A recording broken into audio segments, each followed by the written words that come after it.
samedi, la température pluvieuse et les temps froids des derniers jours qui laissent de glace plusieurs golfeurs. Ouais, c'est une situation qui est très difficile pour les propriétaires de clubs de golf. La majorité des clubs d'ailleurs de la région qui affirment avoir commencé la saison 1 ou 2 semaines plus tard qu'à l'habitude. Donc c'est un mauvais début de saison qui a quand même un impact financier pour ces propriétaires de clubs de golf-là. Je vais vous laisser entendre d'ailleurs, moi, 3 propriétaires de clubs de golf qu'on a rencontrés hier. Yvan Héroux, qui est directeur général du club de golf d'Alaire, Jerry Pillet, directeur général au club de golf Noranda, et Sonia Rivet, propriétaire du club de golf Ville-Marie. Bien, là, on ne sait pas encore. Ça va dépendre du restant de la saison, mais il reste que ce qui est perdu au début est difficilement reprenable à la fin. Définitivement. Qu'est-ce qui est à l'eau est à l'eau. Donc, la pluie nous fait très, très mal. C'est des pertes pour tout le monde, j'en suis persuadé.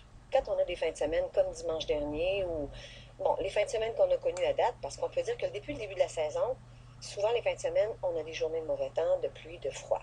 C'est certain que c'est difficile pour l'entreprise.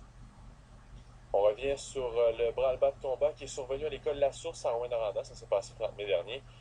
Ce matin, c'est le journal La Frontière qui nous apprenait que l'homme qui avait été arrêté en rôdant aux alentours de l'école, il s'agit d'Alain Mercier, il rôdait aux alentours de l'école La Source, est un multirécidiviste de longue date.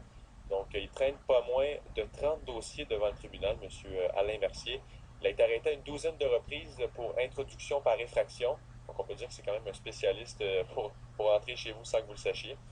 Je vous rappelle que l'homme avait semé les mois, donc en rôdant autour de l'école. Il avait d'ailleurs avec lui une imitation d'armes en plastique. Heureusement, il n'avait pas été blessé lors de cette histoire. Et on termine en vous parlant des agriculteurs qui attendent toujours dans le dossier du lait diafiltré.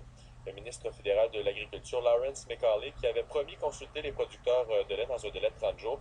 Et voilà que ça fait maintenant 37 jours et il n'y a même pas eu de consultation jusqu'à présent. Rappelons que jeudi dernier, quelques milliers d'agriculteurs, dont plusieurs de la région, ont envahi la colline parlementaire, sont allés manifester parce qu'ils déplorent les importations de plus en plus massives de lait diafiltré. Pour vous dresser un peu le portrait, là, somme toute, global au Canada, l'an dernier, les importations ont été de 32 000 tonnes comparativement à 21 000 tonnes l'année précédente. Et le ministre ne répond pas. Le ministre répond pas. Le dossier va carrier. Dossier. On va espérer. Oh, Charles, C'est délicieux. C'est délicieux.